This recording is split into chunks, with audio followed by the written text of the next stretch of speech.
Hey everybody, this is Whiskey River.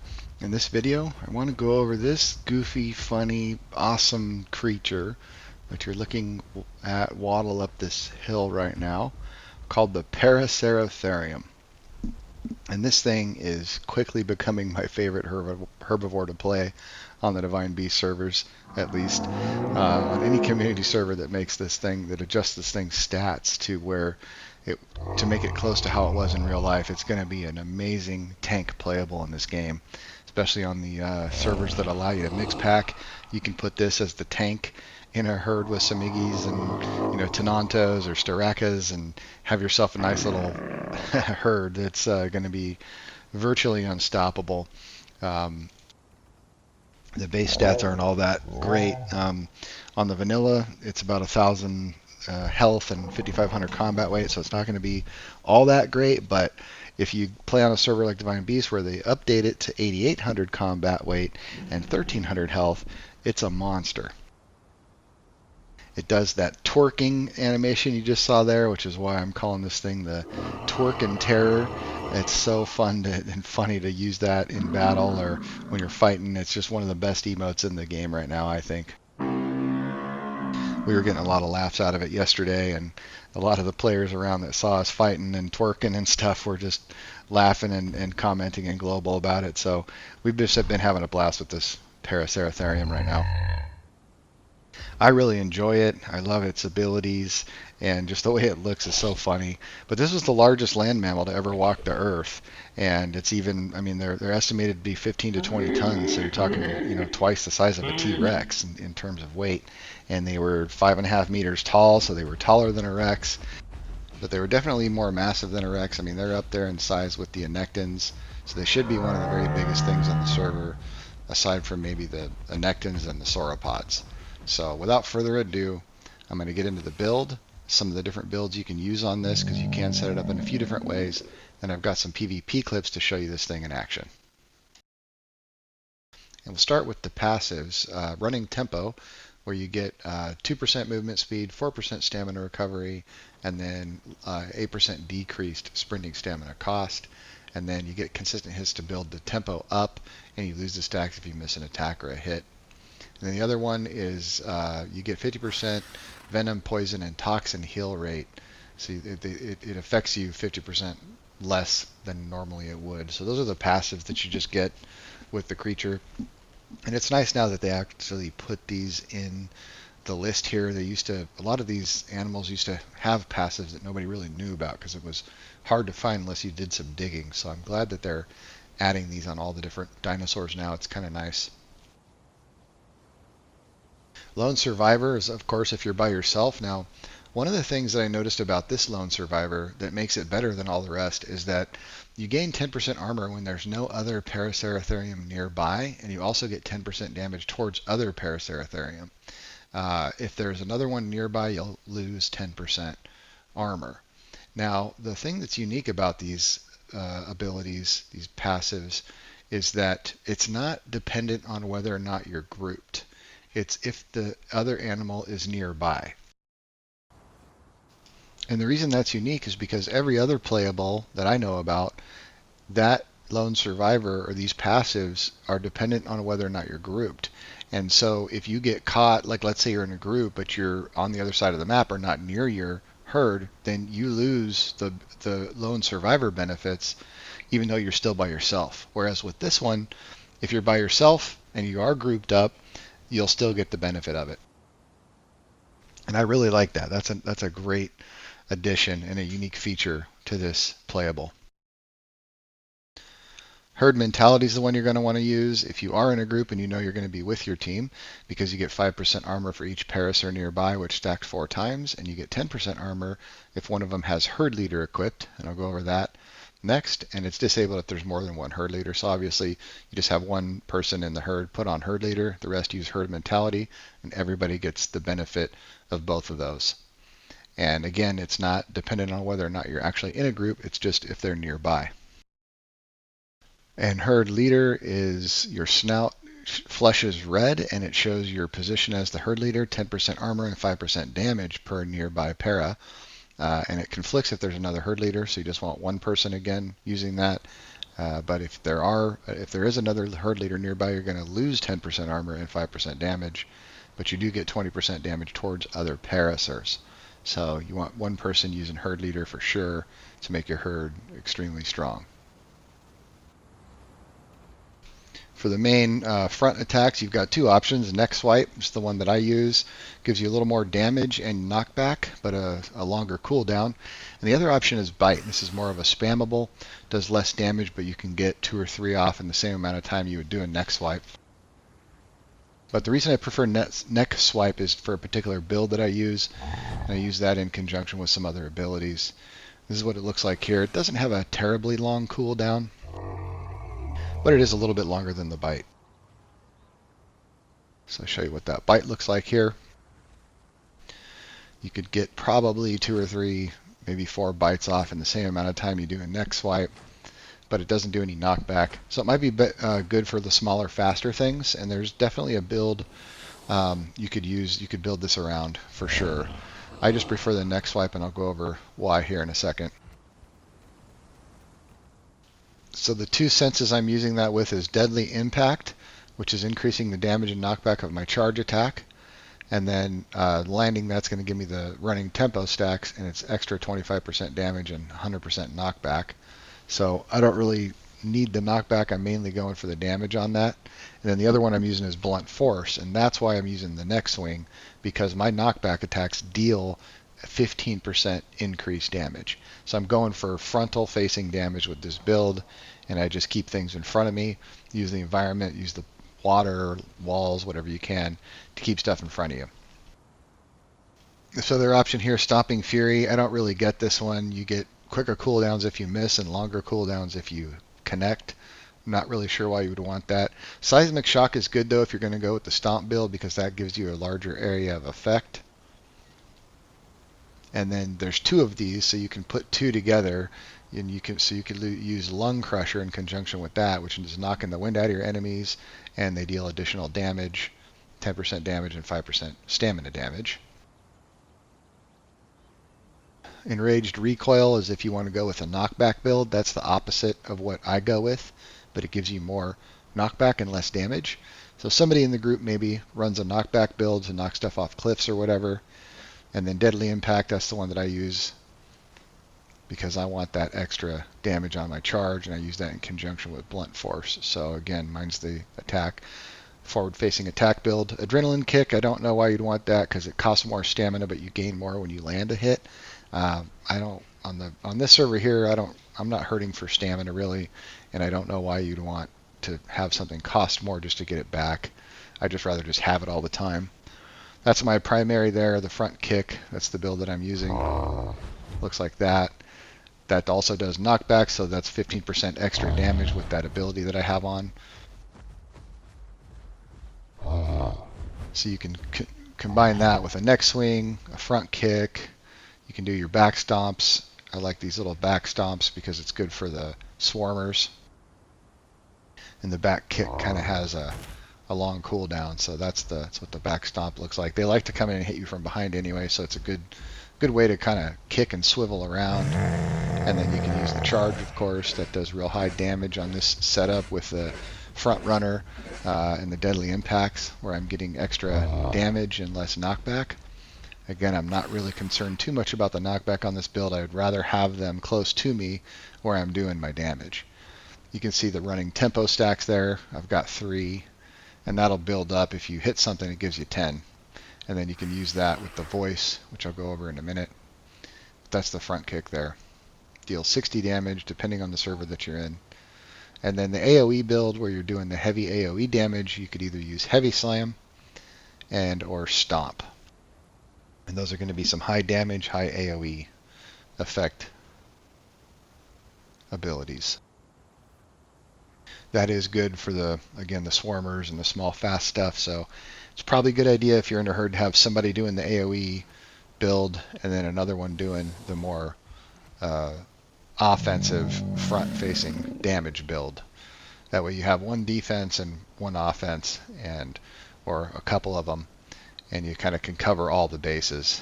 So this is what the stomp looks like. I'm just going to take this quest off real quick. So you could do back stomp and front stomp and have a full stomp build, which would be great for against wolves or any kind of low tier swarming type creatures.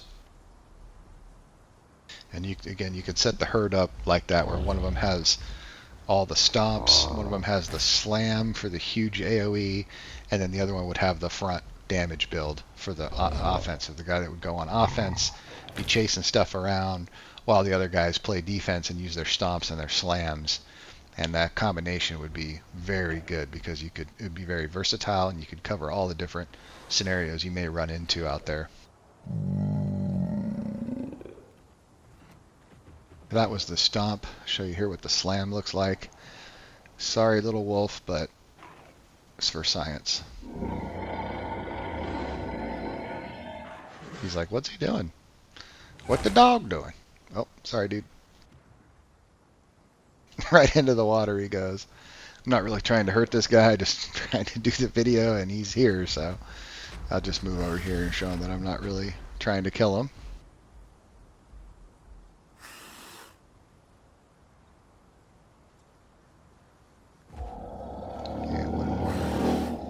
So it's got a really good radius on this server. That's going to vary depending on the server that you're on. But I use the front kick mainly, especially when I'm by myself.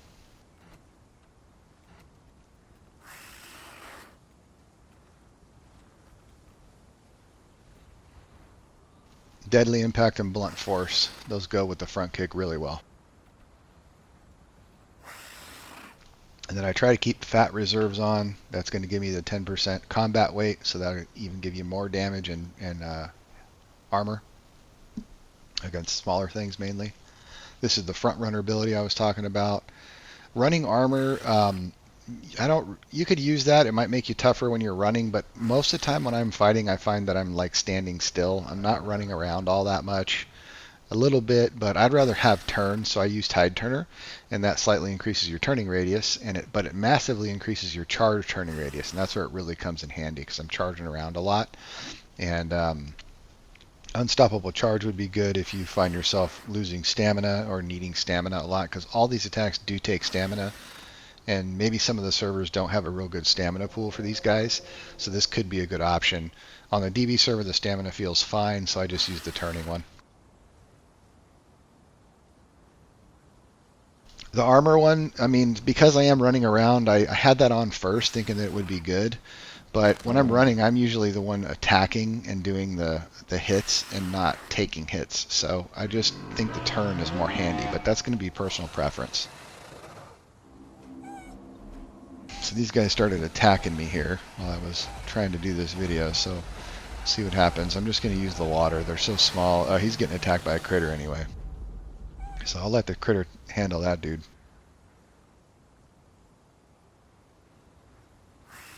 But you could stand like this, you know, knee-high in water and fight most small things. The charge is pretty self-explanatory. Charge forward in a line and does damage. And then I use the back stomp. That stops the ground. It's directional. And so if they're, you know, depending on what side they're on, you just look that way and stomp. It doesn't do a lot of damage, especially with the front runner on, but it's enough to do some damage, and you can chip away at them when they're coming in behind you. The other option is this back kick, and I'll show you what that looks like here. It does a lot of damage and a lot of knockback, so it's good against the bigger opponents that get behind you, but it's got a really long wind up and a fairly long cooldown, so it's kind of a telegraphed attack. So the faster things are going to avoid it, and even some of the sub-apex type stuff, anything that's got some maneuverability to it will be able to avoid it. And certainly the low tier stuff, wolves and dimes and conks and, you know, aloes, things like that will be able to avoid it pretty easily. So I just prefer the stomp just to give at least I have a little bit of AoE and some quick little, you know, AoE attacks in the back to help me with the smaller stuff.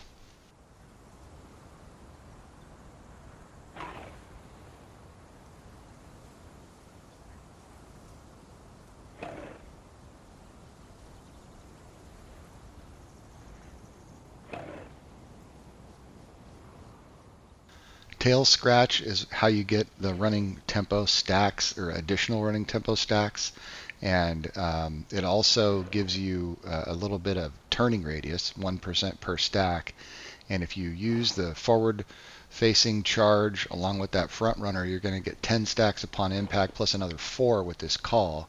So 14 stacks actually adds up, and you get a really nice turning radius buff. And you'll notice that, especially when you're in your charge.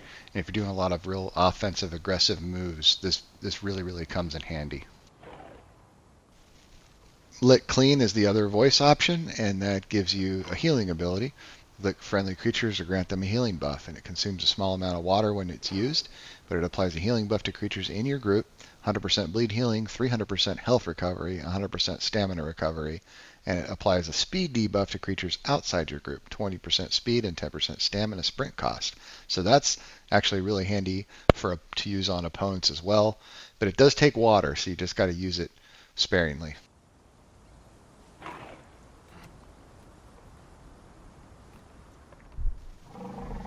And here's the twerk emote, very unique emote, just so much fun to use. We were getting a kick out of that yesterday, and everybody was laughing and commenting about it in global.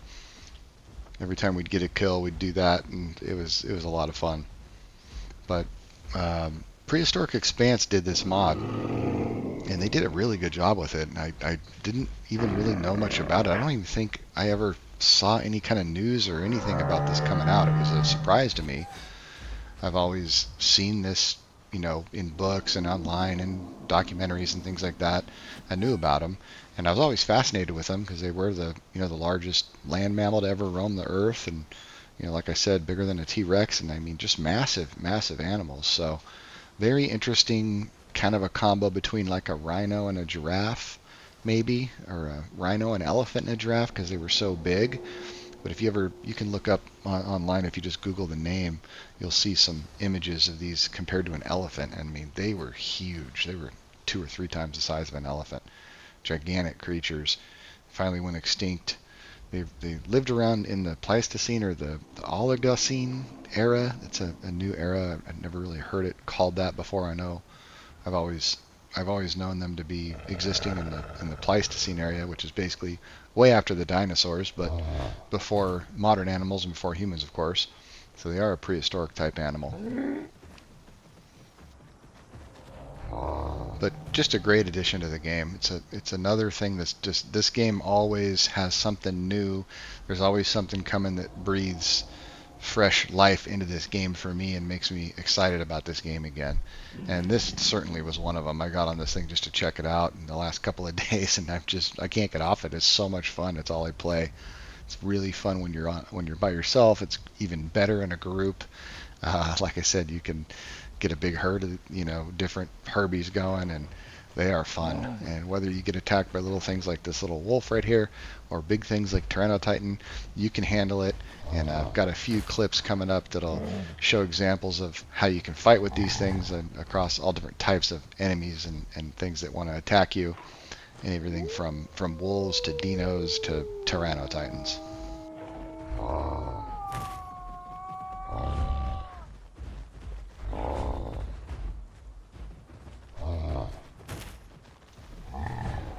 So I can tell, at first I'll kind of fight in the open to see if I can catch them with some of these attacks. If I can catch them, those little stumps aren't going to do much, but it'll chip away at them. If I can hit him with a charge or a head swing, that will kill him in 1 or 2 hits.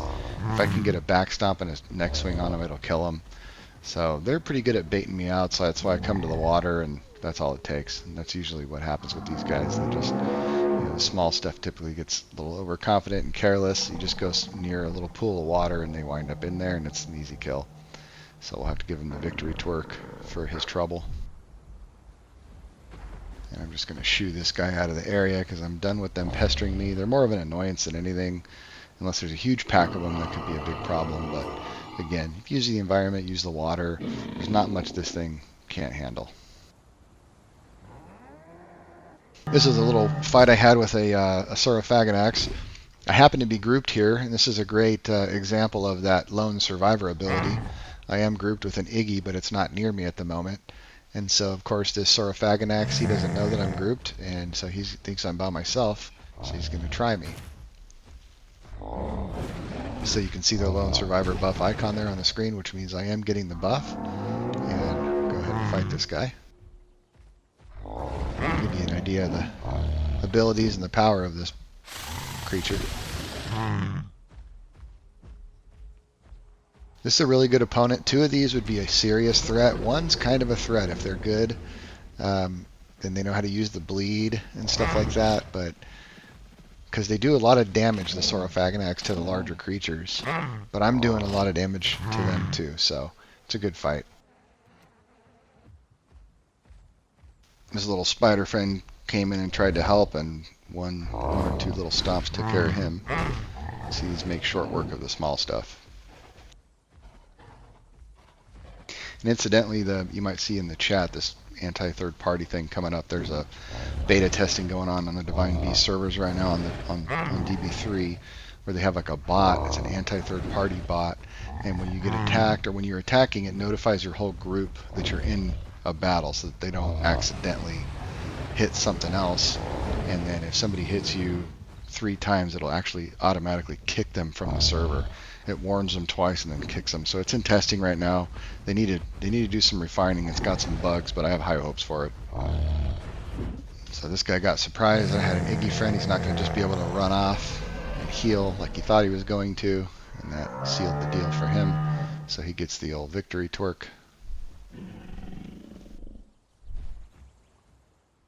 Right after I made this thing, I came up to the Waystone where you get a lot of players to hang out, and I wanted to see how it did against the big stuff like Dinos and Rexes.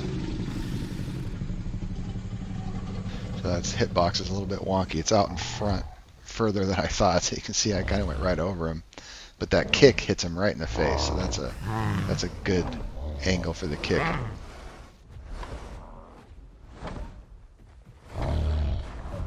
These Dinos have a lot of combat weight also. They're up there, I think 7,500 combat weight. So they're just a little bit less than this thing, but they do a lot of damage as well.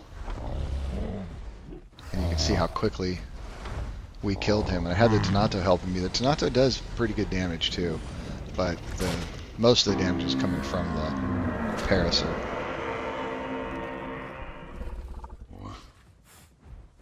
His buddy kind of reluctantly comes over to try to help, and one hit and he decides probably he should not fight.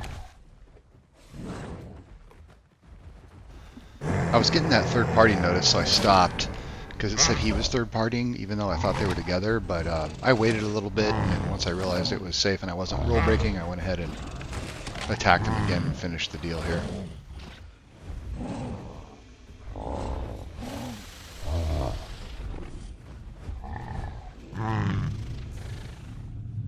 So he's gone too. He should have run when he had the chance. The Dino players get a bit overconfident because Dinos are extremely tough, but no match for a Paraceratherium. If you've ever been around horses, you know never to run up behind them and spook them. And this is an example of why you shouldn't do that to a Paracer either.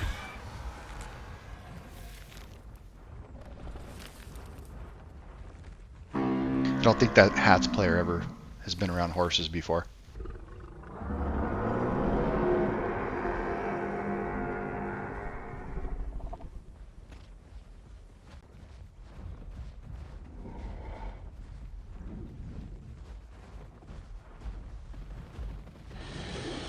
Hadn't fought a Rex yet, so I wanted to take this opportunity to test it out.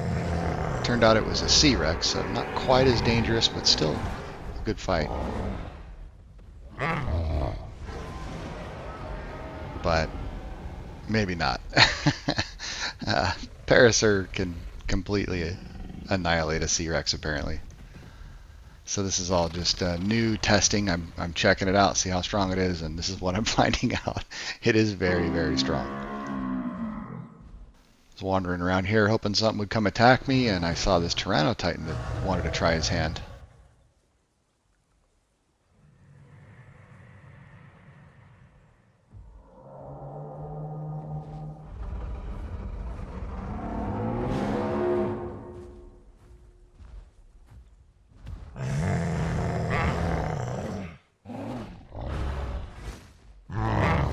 He's got his defense buff. I used my charge, and then you can see I got those stacks of running tempo. That'll give me the stamina I need to chase him down. Even with his defense call, I still beat the crap out of him. And now I've got almost infinite stamina, and I'll be able to outstam him and run him down. I've got my call that gave me the extra 4 stacks, so now I've got 14 stacks of running tempo. And this is why I like this build. I'd like to be aggressive, chase stuff down, run it out of stamina, and then just beat it up.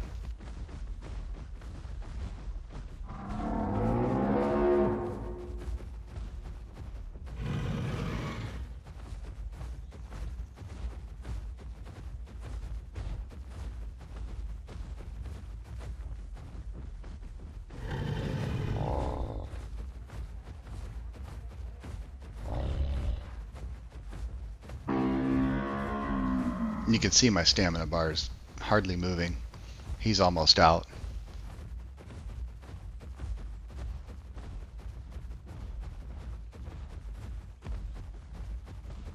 He's got to be thinking to himself that I must be out of stamina soon, right? But wrong. Not with running tempo. And he's finally out of stamina here, so all he's got is his tail attack. But that isn't going to save him.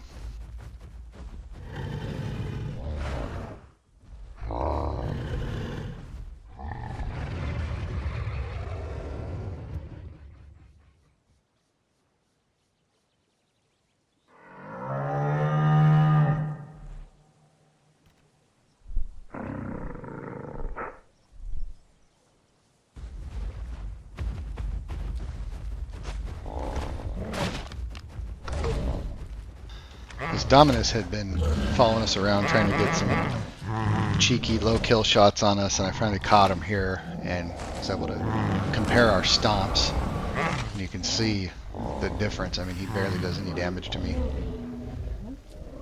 And then it was dark time, so I got all my health back in the end. Just gives you an idea of how strong these things really are, because Dominus are pretty powerful in the DB servers. In this clip, we got attacked by a Paracerathrium and a Stego combo, and this is a good showcase of how much extra damage and armor we're getting from the herd leader and the herd mentality buffs, where that para, not only is he by himself, I mean, he's got the Stego with him, but he doesn't have any of the buffs, so he's getting negated from the herd leader ability that my partner has here, and then we're also getting the damage stacks, and you can see how easy we were able to melt him. The Stego barely did anything in the fight.